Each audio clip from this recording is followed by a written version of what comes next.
senhora Fátima Souza, secretária da Juventude, para fazer parte da mesa. O senhor David Nascimento, secretário de Turismo e Cultura.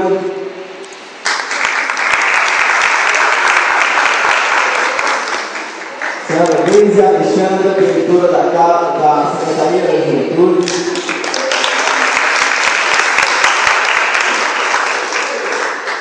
O pastor Jairo, da Igreja Maranata.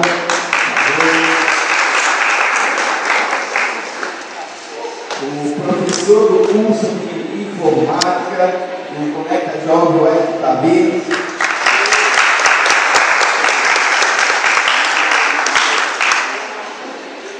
Na mesa da posta, a gente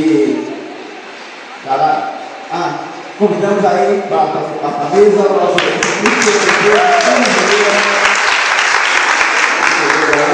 para participar mais um ano do Natal da Juventude.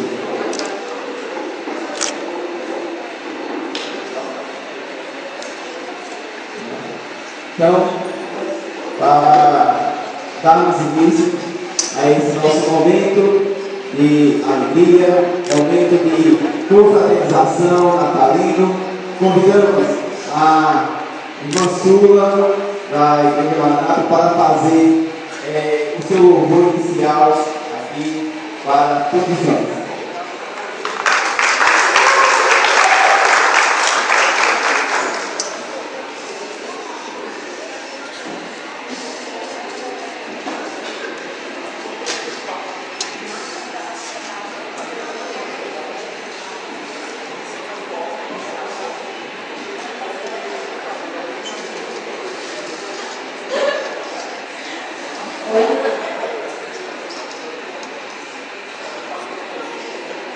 Desde já agradeço a oportunidade de estar aqui para louvar nosso